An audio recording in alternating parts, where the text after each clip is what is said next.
परमाराध्य सद्गुरु महाराज के प्रवचन पाठ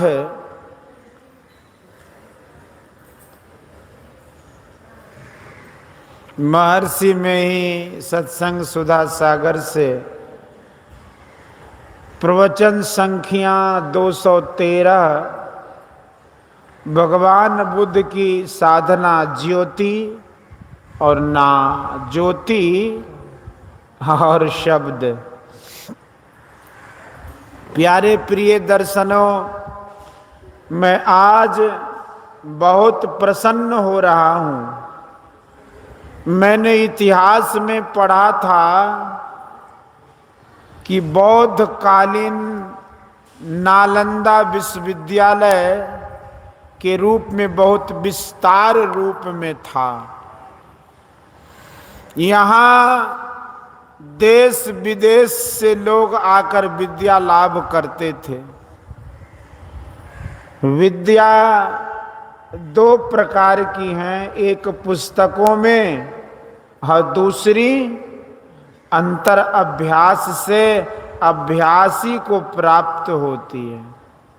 ये दोनों प्रकार की विद्याएं यहाँ से मिलती थीं। आज हजारों वर्षों के बाद ऐसा रूप देख रहा हूं, नालंदा उत्थान कर रहा है। देश विदेश के लोग यहाँ आकर विद्या लाभ कर रहे हैं और करेंगे, मेरी यह आशा है।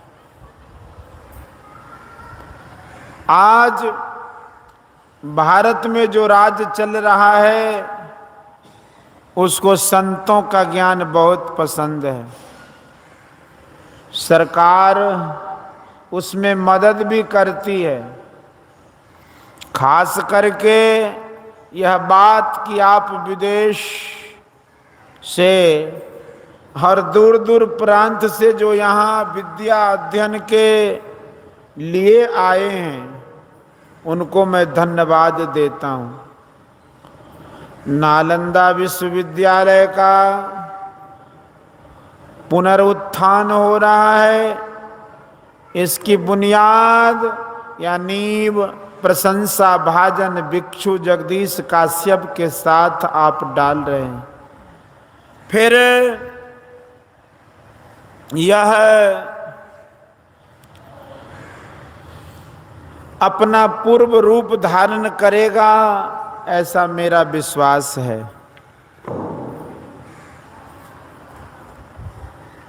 पूर्व में यहाँ से विद्या प्राप्त कर जो विदेश जाते थे वे वहाँ प्रचार करते थे। पुनः वैसा ही होगा। इस विश्वविद्यालय की जड़ है भगवान बुद्ध। भगवान बुद्ध के नहीं होने से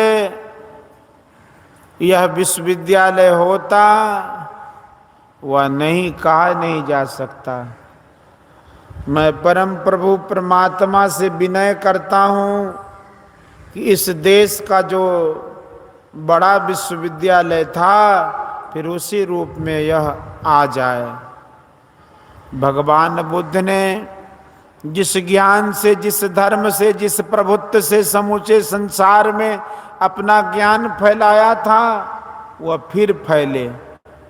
वह क्या ज्ञान था? जब वे घर से निकले तो वे उस ज्ञान को नहीं जानते थे। घर से निकलकर वे अग्निहोत्री पंडित आदि के यहाँ गए और उनके बताए साधन को किए। कठोर तप के बाद भी उनको नाउमीदी आई कि जिस परम ज्ञान को मैं चाहता था वह प्राप्त नहीं हुआ। घर जाकर राज्य संभालूं या संसार में घूमूं। सोचा कि राज्य में मन नहीं लगेगा। फिर उन्होंने विचारा ध्यान करूंगा, चाहे शरीर गल जाए। ध्यान करने बैठ गए। उस प्रथम ध्यान में उन्हें मालूम हुआ कि कठोर साधन से कुछ नहीं होगा और न उससे होगा जो इंद्रिय निग्रह नहीं करता। मैंने सुना था कि जब वे प्रथम ध्यान में थे तो उन्होंने देखा कि इंद्र आए हैं।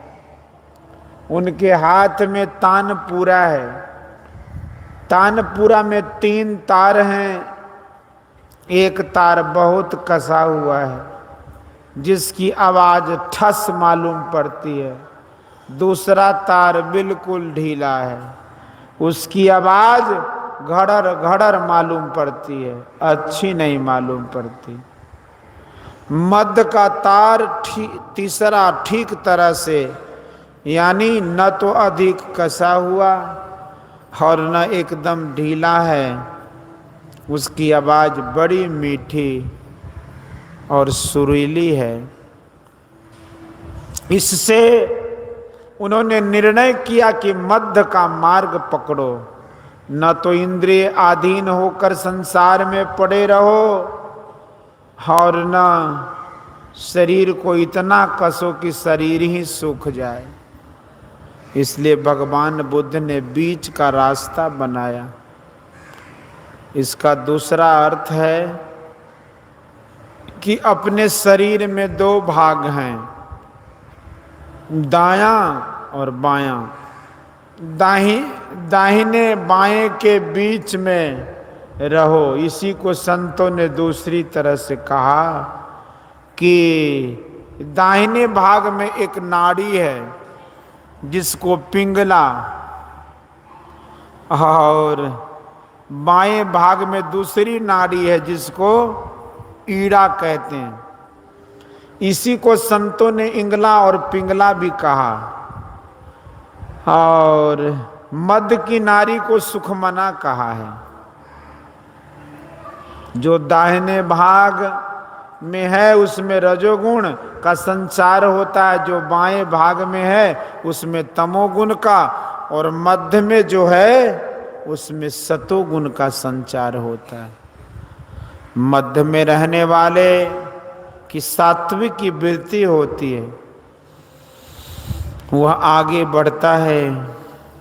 राजस वृत्ति चंचल होती है तथा तामस वृत्ति आलस्य और मूढ़ता उत्पन्न करती है और उल्टी बात सोचती है। इसलिए सात्विक की वृत्ति में रहे और ध्यान करे। ध्यान इतना करे जैसे भगवान बुद्ध ने किया था। उनका नाम तो राजकुमार सिद्धार्थ था। ध्यान के बल से उन्होंने अपने को बुद्ध घोषित किया। उन्होंने वह ज्ञान पाया जो संसार में नहीं था। ध्यान से वे इतने बढ़े कि जिससे और अधिक बढ़ा नहीं जा सकता। आप जो पुस्तक की विद्या का लाभ करते हैं ठीक है, चाहिए भी, साथ ही आपको ध्यानशील होने के लिए मध्य का मार्ग भी पकड़ना चाहिए। केवल किताबी विद्या से इंद्रिय निग्रह नहीं होगा, ध्यान की विद्या से आरोहण होता है और वहाँ तक पहुँच जाता है जहाँ हम परमात्मा का पद कहें व निर्माण कहें। भगवान श्री कृष्ण ने कहा कि संसार में जो कुछ विशेष महत्वपूर्ण है वह मेरी विभूति है। पहली विभूति तेज है अर्थात ज्योति, वह प्रकाश है, और दूसरी शब्द है। इन्हीं से संसार का काम होता है, इससे विशेष विभूति भगवान की नहीं है। ये दोनों जैसे संसार में हैं वैसे शरीर में है। शरीर में ज्योति और अंतर्नाद दोनों है। जो कोई साधन करेगा वह इन दोनों को पावेगा। साधन करने वाले पाते हैं। पंजाब में गुरु नानक हुए,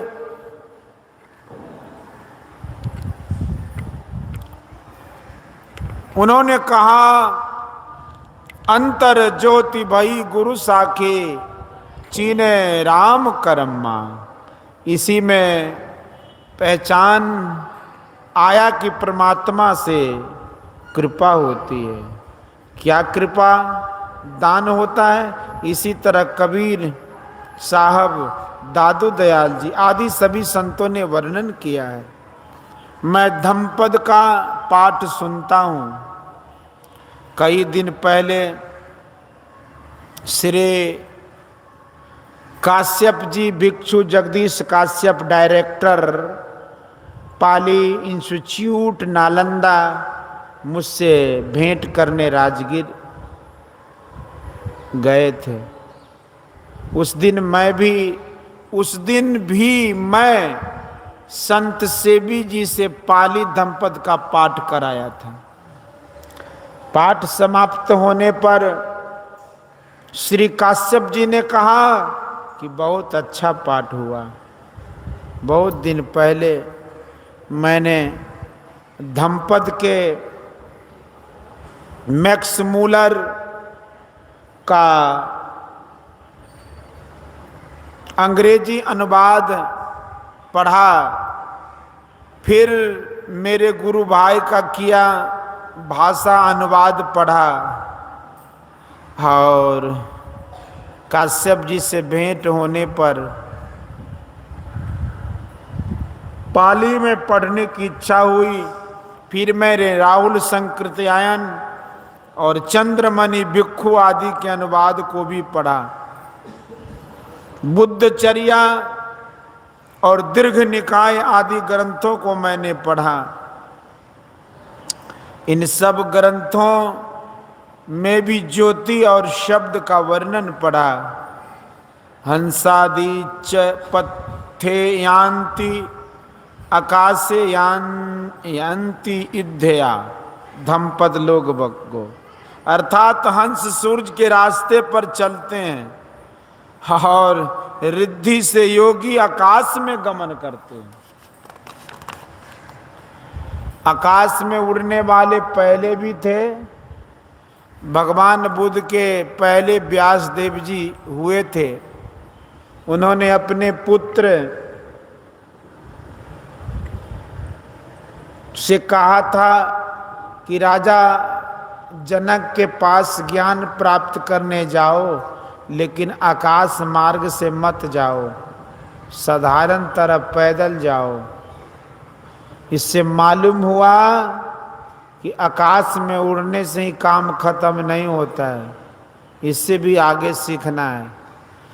भगवान बुद्ध ने भी ज्योति और शब्द के महत्व का वर्णन किया है। हमारे गुरु महाराज भगवान बुद्ध को आदि संत मानते थे। संसार की रचना को 3 तलों में और अपने शरीर को भी 3 तलों में बांट सकते हैं। अंधकार का तल, इस पर अभी हम लोग हैं। शरीर में जागने का जो स्थान है, जिसकी वृत्ति वहाँ रहती है, वह स्थूल संसार का काम करता है। स्थूल का रूप अंधकार है या पाला तल है। अंधकार के बाद प्रकाश आता है या दूसरा तल है। छांदोग्य उपनिषद में बताया है कि तुम्हारे शरीर में ज्योति है, इसी कारण से तुम्हारा शरीर गर्म है। जो अंतर ज्योति को पाता है वह अंतर्नाद को भी, जैसे बिजली की चमक के बाद आप कड़ाके की आवाज़ सुनते हैं, यह शब्द का तल तीसरा तल है। ज्योति और शब्द से ही सब संभाल होते। हम संसार में देखते हैं ज्योति और शब्द के सहारे से ही संसार के सब काम चलते हैं। इन दोनों को यदि संसार से हटा दें तो संसार का कोई काम नहीं चलेगा। इसी तरह अपने शरीर में ज्योति और शब्द से सब काम होते हैं। भगवान बुद्ध भी इस ज्ञान को जानते थे। उनकी पुस्तकों में है, केवल पुस्तक की विद्या में नहीं रहिए, इसके बाद भी जानिए। कबीर साहब ने कहा था कि कबीर काया समुद्र है, अंत न पावे कोई, मृतक होय के जो रहे, मानिक लावे सोय। मैं मर जीवा समुद्र का, डुबकी मारी एक, मुट्ठी लाया ज्ञान की, जामे वस्तु अनेक। कबीर साहब किसी के पास किसी विद्यालय में पढ़ने नहीं गए थे, लेकिन वे सत्संग और ध्यान किए थे। उनको अपने अंदर में ही विद्या का खजाना मिला। वह खजाना आपके अंदर भी है। ध्यान के द्वारा वहाँ तक पहुँचा जाता है और पहुँच गया है, जिसके बाद और कुछ नहीं, क्योंकि वह अनंत है। आप लोग दोनों विद्याओं को अपनावें, यही मेरा निवेदन है। भगवान बुद्ध ने पंचशील का पालन करने कहा और संतों ने भी यही बात कही। झूठ, चोरी, नशा, हिंसा और व्यभिचार, इन 5 पापों से विरत रहें। यही शील पर प्रतिष्ठित रहना है। जो पंचशील के पालन में रहते हैं वे संसार में भला होकर रहते हैं, संसार में पूज्य तथा प्रतिष्ठित होते हैं।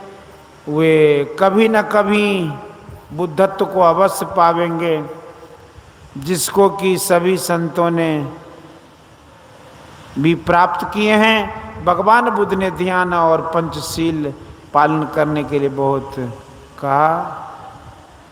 इन दोनों को हटा लें तो बौद्ध ग्रंथ क्या होगा, समझ लीजिए। मैं आग्रह करूंगा कि आप पुस्तक का ज्ञान भी जानें और ध्यान भी करें। संत मत किसी एक संत का पंथ नहीं है, सब संतों की जो राय है वही संत मत है। आज पंचायती राज है और हम सब कोई राय मिलाकर काम करते हैं। उसी तरह सब संतों का ज्ञान, कार्य और राय एक मिले हुए जाने जाएं, उसी को संत मत कहते हैं। आप लोगों को देखकर मैं बहुत प्रसन्न हूँ। जो भिक्षु वेश में हैं और बाहर विदेश से दूर दूर से यहाँ शिक्षा प्राप्त करने आए हैं, तथा जो सज्जन विद्वान लोग इनको शिक्षा देते हैं, सबको मैं धन्यवाद देता हूँ। श्री सद्गुरु। यह प्रवचन नालंदा जिलांतर्गत पाली इंस्टीट्यूट नव विहार नालंदा में दिनांक 7/9/1965 ईस्वी के सत्संग में हुआ था। पाली इंस्टीट्यूट के डायरेक्टर श्रद्धास्पद रेवरेंड भिक्षु जगदीश काश्यप जी महाराज ने स्वयं ले जाकर परम पूज्य महर्षि जी को सादर सविनय आमंत्रित कर सत्संगार्थ वहाँ ले गए थे। इस सत्संग में Japan, Lanka, Burma, Cambodia, Mongolia, Java, Sumatra, Bharat प्रभृति विभिन्न देशों के विद्यार्थी, बौद्ध भिक्षु एवं विद्वान सज्जन उपस्थित थे।